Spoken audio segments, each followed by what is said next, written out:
Historical comparative research ज़्यादातर historian use करते हैं और but not limited to them. लेकिन ये दो तीन जो हम मेथड डिस्कस करेंगे, जैसे कंटेंट एनालिसिस है, हिस्टोरिकल कंपैरेटिव एनालिसिस है या डिस्कोर्स एनालिसिस है, ये काफ़ी हद तक एक दूसरे के साथ इंटर रिलेटेड हैं, but they have also differences. मिसाल के तौर पे हिस्टोरिकल कंपैरेटिव जो रिसर्च है, ये सोशल चेंज को मेजर करती है और social change across decade centuries को मेजर करती है। How things happen in 17th century and how they were documented. अगर वो डॉक्यूमेंटेड नहीं है तो जाहिर है ये मेथड वैलिड नहीं है। How things change in 18th century, 19th and 20th, what was the given documented conditions, तो ये उसको स्टडी करती है। यानी जब भी आपने कल्चरल या सोशल चेंज को मेजर करना है तो this is the best method as compare to content analysis which is most appropriate for policy research, कि जो लोगों ने पॉलिसी दी है उसको आपका उसका कंटेंट डेवलप करके आप सामने रख दें। जबकि discourse analysis is to kind of underpin or identify a certain type of discourse। मिसाल के तौर पे कलोनियल हिस्ट्री के बारे में डिस्कोर्स आप डेवलप करना चाहते हैं, सब्जुगेशन के बारे में या रेसिज्म के बारे में, तो ये सारे टॉपिक्स के लिए discourse analysis is more appropriate. जबकि हम यहाँ डिस्कस करेंगे हिस्टोरिकल कंपैरेटिव एनालिसिस। ये सोसाइटल जो मेजर चेंजिंग्स हैं उनको एड्रेस करता है। मसलन economic condition. I often think when I was a kid back in early 1980s, तो लोग जो है वो गांव में हल चलाते थे बैल के साथ। उसके बाद ट्रैक्टर आया और वो सारा सिस्टम चेंज हो गया, क्योंकि वो हल इकोनॉमी एक बिल्कुल different kind of economy, and it has not been documented इन पाकिस्तान। 19 यानी उसके बाद हल के साथ वेल थे, यानी जो कौवा था वो गांव का हिस्सा था। आप अक्सर फोटोज़ देखते होंगे, तो वो एक उसका एक अपना कल्चर था जहाँ पूरा लाइफ साइकिल उसी के गिर्द घूमता था। जैसे कौवे के गिर्द बैल घूमता था, इंसानी ज़िंदगी उसी तरह घूमती थी। या आप इंडस सागा एतजाज़ एहसन का पढ़ें तो उसने डॉक्यूमेंट किया है कि अर्ली ह्यूमन हिस्ट्री में या इवन जो मिडिवल हिस्ट्री है या उससे पहले जो सेटलमेंट्स होती थी वो दरियाओं के किनारे होती थी। क्यों? क्योंकि वहाँ पानी अवेलेबल था। सारे शहर ज़्यादातर जो 17th 18th 16th 15th century और उससे पहले हुए वो सब दरियाओं के नज़दीक हुए। आपको ये चीज़ें कुरान में भी मिलेंगी, दरिया नील का जिक्र, और फिर जो दूसरे रिवर्स हैं उसका जिक्र मिलेगा, क्योंकि वो सब कुछ पानी के नज़दीक होता था। और पानी पूरी इकोनॉमी, क्योंकि पानी इंसान की ज़िंदगी का बहुत बड़ा हिस्सा है, बल्कि मैं कहूँ सारा हिस्सा है। इंसानी ज़िंदगी पानी के बगैर मुमकिन नहीं है। तो ये बिल्कुल ठीक कहना होगा। सारी सेटलमेंट उसके करीब थी। लेकिन इंसान ने जैसे टेक्नोलॉजी डेवलप की, new means of water supply develop किए, तो शहर अब उन इलाकों में भी बनना शुरू हो गए जहाँ सिटीज़ नहीं थी। तो कितनी बड़ी सोसाइटल चेंज। फिर मैंने जैसे जिक्र किया कि वेल इकोनॉमी, पूरी सोशल लाइफ उस वेल के गिर्द घूमती थी। उससे ना सिर्फ पानी निकाला जाता था बल्कि उसके नज़दीक चक्की भी होती थी जिससे गंदम को पीसा जाता था और ज़ाहिर उससे रोटी बनती थी। लोग पीने का पानी भी वहीं से लेते थे, फसलों के लिए पानी भी वहीं से लेते थे, कपड़े भी वहीं धोते थे और सोशल गैदरिंग भी वहाँ पे होती थी। वो एक पूरा लाइफ साइकिल था which is change now of course, और वक्त के साथ साथ ये चेंज होता जा रहा है। तो ये सारे को मेजर करने के लिए historical comparative research can help. It is a power tool to address the big research question, the mega research question. मैंने जैसे कहा पूरी सोशल लाइफ के बारे में। एक वेल के नज़दीक जो है वो इंसानी ज़िंदगी घूमती थी, या शहर वहाँ आबाद किए जाते थे जहाँ पानी होता। लेकिन कैसे चेंज आई कि वाटर सप्लाई मीन्स के थ्रू शहर भी बदल गए, विलेजेस भी बदल गए और इंसानी लाइफ का साइकिल भी बदल गया। तो ये सारा कुछ आप हिस्टोरिकल कंपैरेटिव रिसर्च से कर सकते हैं। इसके अंदर फोकस जो है वो मोनोलीगल होता है, यानी रिसर्चर खुद से ही क्वेश्चन करता है, खुद से ही डिज़ाइन करता है, टेक्स्ट एनालिसिस आर्काइव को सामने रखते हुए खुद से एक नैरेटिव या एक अजम्पशन बिल्ड करता है, हाइपोथेसिस डेवलप करता है, उसको खुद से ही डाटा के साथ टेस्ट करता है, चेक रीचेक करता है, इवैल्यूएट करता है और कंक्लूजन ड्रा करता है। अगेन इसकी जो मेजर फोकस है वो टेक्स्ट एंड आर्काइव्स के ऊपर है।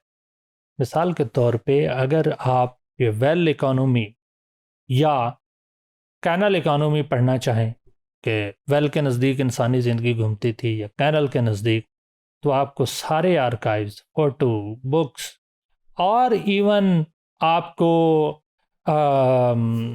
फोक सॉन्ग्स उसका एनालिसिस करना होगा, फोक म्यूज़िक का करना होगा, आपको ओवरऑल कंडीशंस का करना होगा, आपको ओवरऑल जो एनवायरनमेंट उस वक्त प्रवेल किया गया है वो डॉक्यूमेंट किया गया in the forms of books, in the forms of picture, in the forms of video, या ह्यूमन जो इंसान ने स्केच बना के लगाए हैं या नावल्स के अंदर जिक्र किया गया है या इंसान ने जो लिटरेचर प्रोड्यूस किया है उसके अंदर लिखा गया है, हिस्टोरिकल आर्काइव्स के अंदर, तो सब उसका एनालिसिस करेंगे। इसके अंदर आपको हिस्टोरिकल एनालिसिस करते हुए आपको अपनी मेथडोलॉजी के अंदर बहुत क्लैरिटी लाने की ज़रूरत होगी कि आप कौन से प्रोसीजर्स और मेथड्स फॉलो कर रहे हैं। और this was one of the interpretive as well as positivist way of investigation. वो क्या था कि जी एक तो काज एंड इफ़ेक्ट आप आर्काइव से डेवलप करते हैं, साथ में उसकी इंटरप्रिटेशन करते हैं, ऐसा होता होगा, इस तरह से चलता हुआ, ऐसे हुआ। मिसाल के तौर पे हम कुरान में अक्सर सुनते हैं कि फ़लाँ पैगंबर की इतनी उम्र थी, कुरान में ज़िक्र आता है हिस्टोरिकली, किसी की 1000 साल, किसी की 9 साल, किसी की 700 साल, 900 साल, 700 साल। आज तो बड़ी मुश्किल से जो लाइफ एक्सपेक्टेंसी है ऑफिशियली तो पाकिस्तान में 60 से ऊपर से नीचे है, यूरोप के अंदर 80 to 90 है। ये क्यों कम हो गई, किस तरह से हुई? आप हिस्टोरिकल आर्काइव से ये बिल्ड कर सकते हैं, ये फैक्ट आप दोबारा से अंडरस्टैंड कर सकते हैं।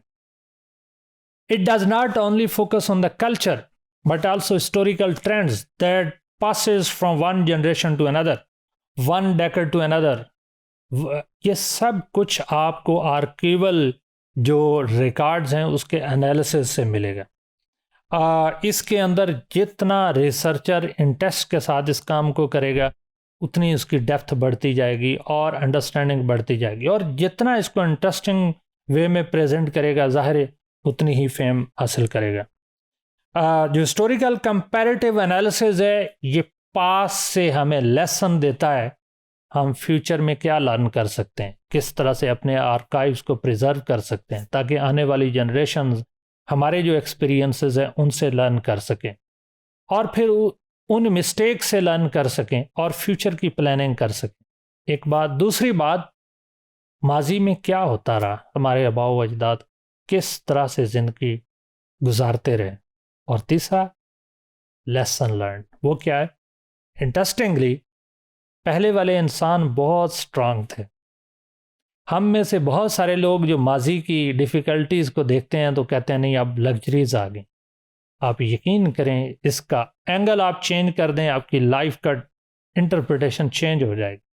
मिसाल के तौर पे मैं अक्सर जब मज़दूरों को देखता हूँ कि उन्होंने बहुत बर्डन उठाया हुआ है, डेली सुबह से लेकर शाम तक लेबर करते हैं, लेकिन रात को बड़ी मज़े की नींद सोते हैं।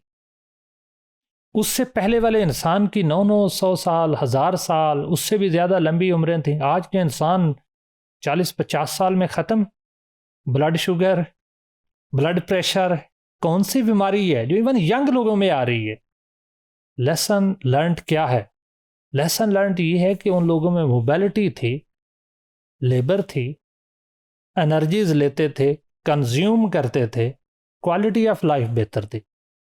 आज की हमारी क्वालिटी ऑफ लाइफ लग्जरीज की वजह से, ये जो डिवाइसेस गैजेट्स हम यूज़ कर रहे हैं, इसकी वजह से, ये जो हम सिर्फ खाते हैं, सोते हैं या बैठते हैं या कंप्यूटर पे बैठ के काम करते हैं, उसकी वजह से हमारी लाइफ कितनी डिटोरिएट हो, क्वालिटी ऑफ लाइफ कितनी डिटोरिएट हो चुकी है।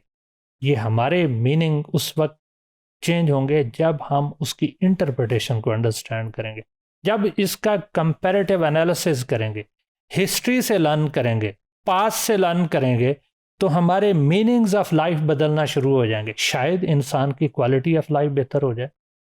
आज का ख़ास तौर पे पाकिस्तानी, क्योंकि urbanization rate according to world bank ये बहुत फास्टिंग है, बहुत तेज़ी से अर्बनाइजेशन, यानी गाँव के लोग शहरों में आके बस रहे हैं।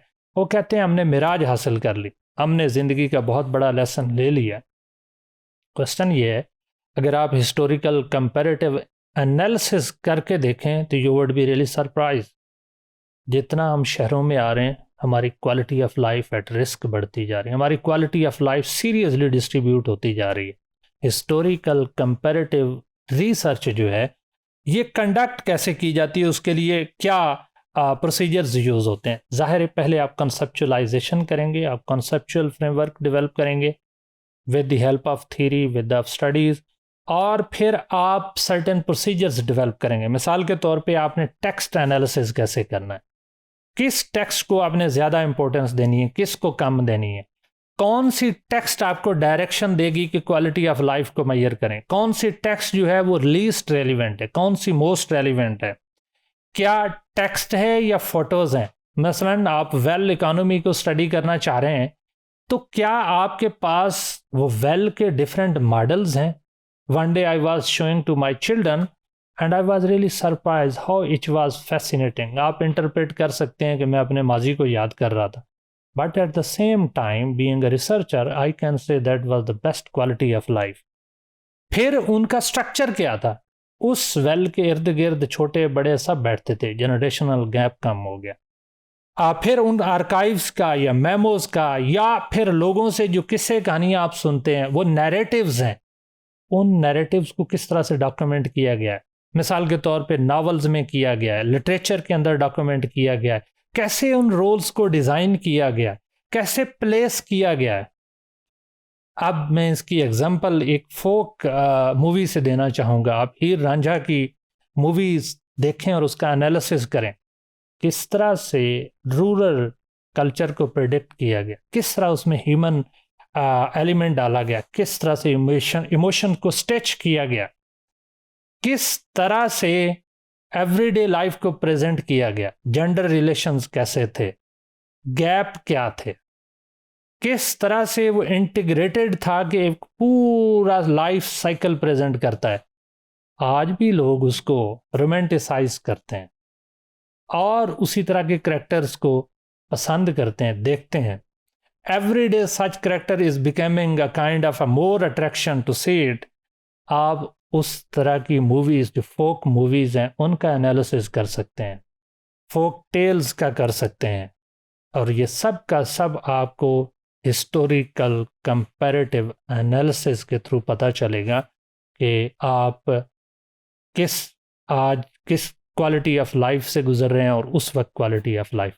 मैंने ये आपको एक example the in order to establish your understanding about the historical comparative race.